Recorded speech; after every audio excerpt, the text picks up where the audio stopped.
In the Eastern view, which might be thought of as a mental monism, everything is mind, in which case matter is an emergent property of consciousness. From that worldview, which from the Western perspective, we look at that and say, well, they didn't develop cell phones and video cameras, so it wasn't a very good worldview. But another way of looking at it is that they're actually interested in other things. They're interested in diving deep inside consciousness, as opposed to shooting out and being objective and explaining the world from an external point of view. What is happening within the past decade, or few decades, is that Western science has been listening to some of the claims of Eastern science about the nature of consciousness, taking advantage of 3,000 years worth of internal study. And among the very first things that are described, for example, in meditative practice is that if you begin to meditate, your body becomes calm, and your mind becomes calm, and it has health consequences. So the neurosciences have begun to study this, and finding that it's true. So that's interesting. So then you can say, well, what else does Eastern science say about the relationship between mind and body when you start diving in deep? One of the next things that it says is that there are elements of what we would call clairvoyance, or psychic phenomena, the siddhis in the Eastern sense, that you bump up against when you start to realize that this idea that consciousness may be more fundamental than matter or energy, that is one of the things that comes out. Your internal experience starts to bump into clairvoyance. From a Western perspective, this is not acceptable, because we don't know how brain and mind can separate, and which seems to be necessary in order for a mind to go out somewhere to find something that is not accessible to the brain. Nevertheless, Eastern science says brain and mind are not the same, in which case clairvoyance and precognition and all these other siddhis are possible. Well, Western science has looked at this for about a century. It looked at the possibility that mind and brain are not the same, and has come to the conclusion, based purely on the empirical evidence, that there are aspects of mind that don't seem to be tightly bound to the brain. In which case, you can say there's another notch for the Eastern science approach, namely that Eastern science said, well, mind-body effects should begin to change the mind and body if you start to meditate. That's true. Some psychic effects appear to be true using Western methods. Well, what else does Eastern science say? Because what we're talking about are the very elementary stages of the Eastern approach.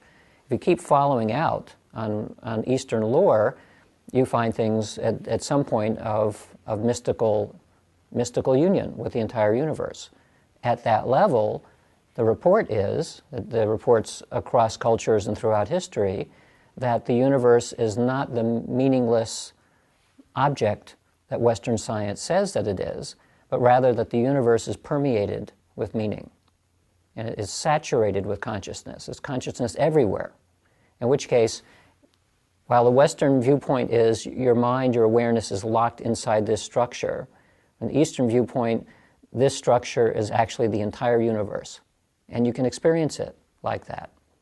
So Western science has not quite gotten to the point yet where it's able to verify that that's the case, but I think the signs are very clear that that is becoming an interesting question, and methods are being developed in order to take Western science and move it along this continuum to begin to verify in Western terms what the mystics have been talking about for thousands of years. Worldviews affect the engine of civilization. It affects who we each individually think who we are and how we behave, and our moral sense, business. It affects everything. So one of the reasons why this is interesting, just purely from a sociological point of view, is research suggesting that our moral sense is deeply tied to our worldview, and specifically what we think we are. But an experiment was done by two social psychologists where they did the following. They took a bunch of students and they had them read one of two passages. One of the passages was the standard neuroscience description of who we think we are. And then the key phrase in this paragraph was, "You're nothing but a pack of neurons." This was said by, or written by, Francis Crick, the Nobel laureate who was one of the co-winners of the Nobel Prize for discovering DNA. And his view is a standard neuroscience point of view, that we're basically all material substances, in which case everything you think you are, all of your thoughts and emotions and all of your interior life is nothing but a pack of neurons. Other students read similar material but without this sort of spin on it, what might be thought of as a materialistic spin on the data. It was more factual data. And then they gave the students the opportunity to do a couple of experiments where they could cheat if they wanted to. And they could get money in the process, so there was some additional motivation to cheat. And what they found was that the students who read the passage, "You're nothing but a pack of neurons," cheated significantly more. And so what this says is that that the worldview creates a moral sense.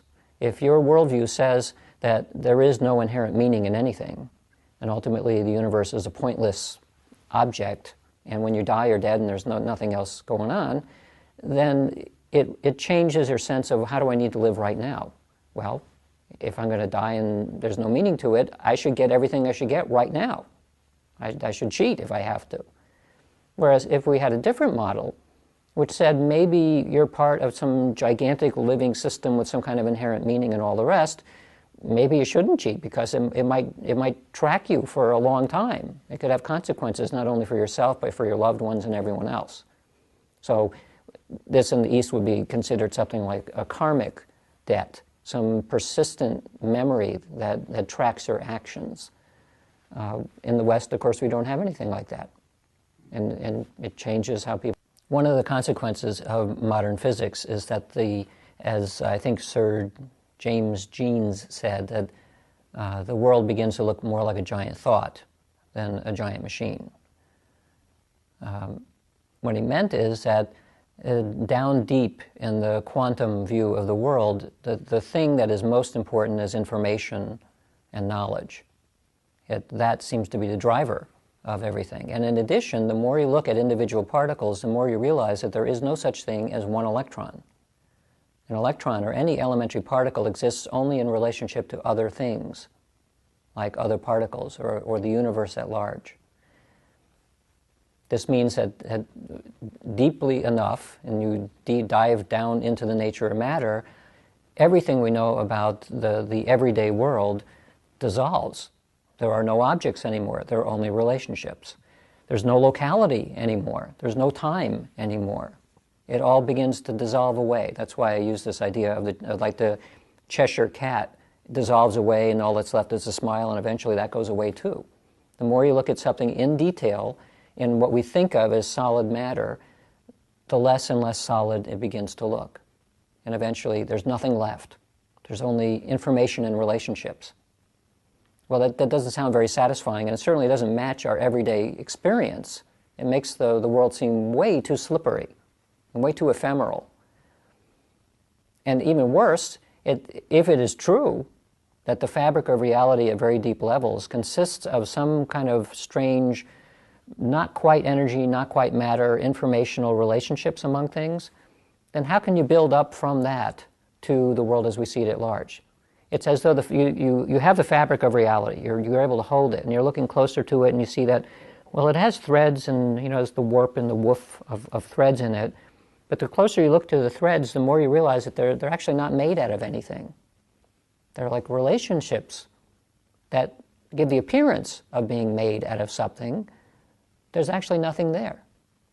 So this is what has led some people to look at the relationship between what people like the founders of quantum theory said, what Einstein said about the nature of what is that fabric of reality versus what Buddha said, as an example. And if you take out some of the jargon and you compare the two statements one next to the other, you can't tell anymore what Einstein said versus what Buddha said because they sound really, really close. And it has a lot to do with the nature of some sort of ephemeral, we don't know what to call it. From that emerges everything that we see and experience. So, which gives me great sympathy then for someone who is a mystic, who can go into states and then feel the connectivity of the entire universe. I think what they're feeling and experiencing is that they are that fabric of reality. There's some piece of them which has an awareness of what this fabric actually is, and it's something that connects everything. And it's actually not made out of anything, at least not anything that we have words that we can give to it. I suppose it must be made of something. You know, we're very substance-driven. It has got to be made out of something, but whatever that is, we don't have words yet that can describe it. So the world is a highly complex and interesting thing where the unexpected could always happen.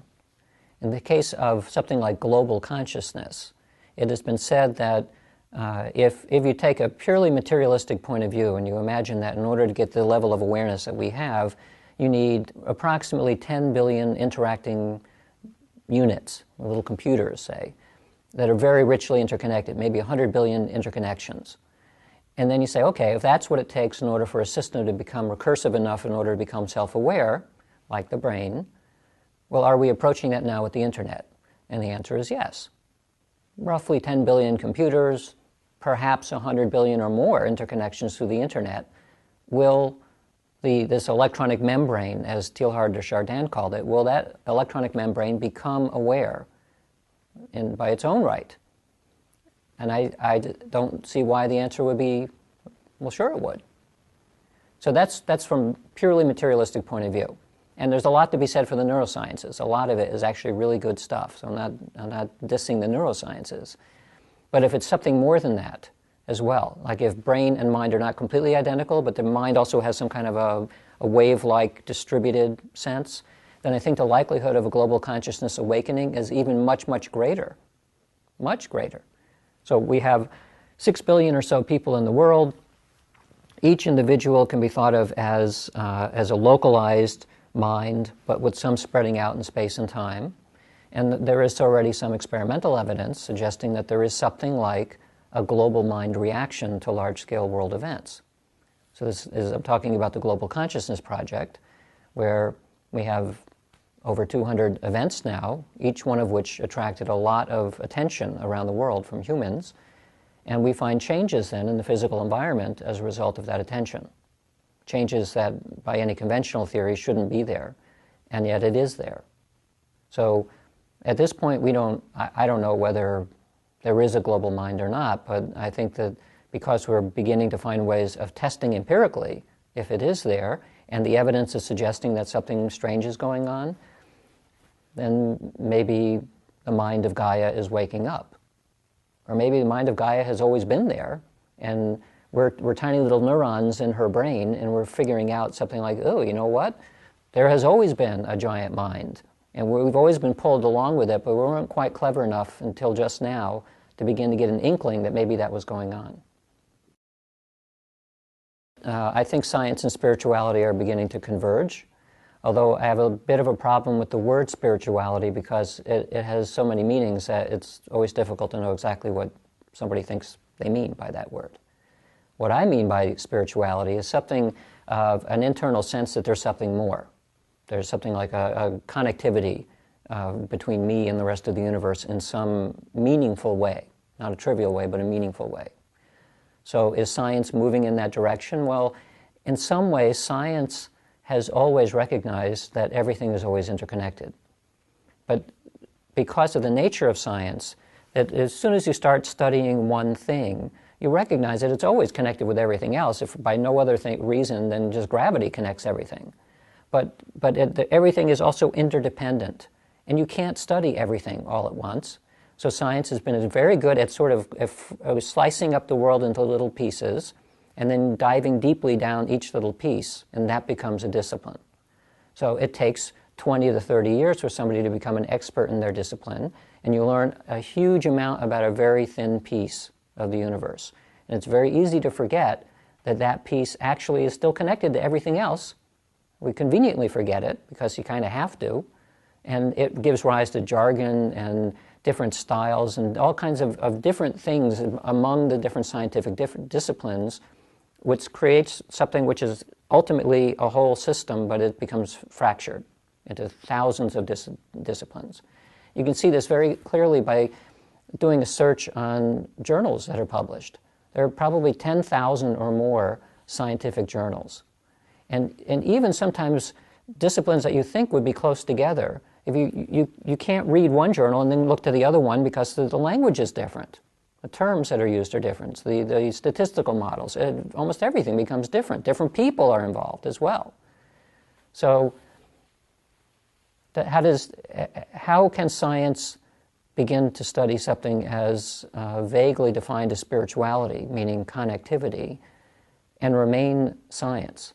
It's not an easy issue. So the closest that we probably have right now is something like systems science, or the science of complex systems, dynamical systems. This is now trying to embrace the idea that things really are interconnected and interdependent, and yet still fall within the something that we can call science, something that involves mathematical modeling and prediction and empiricism and all the rest.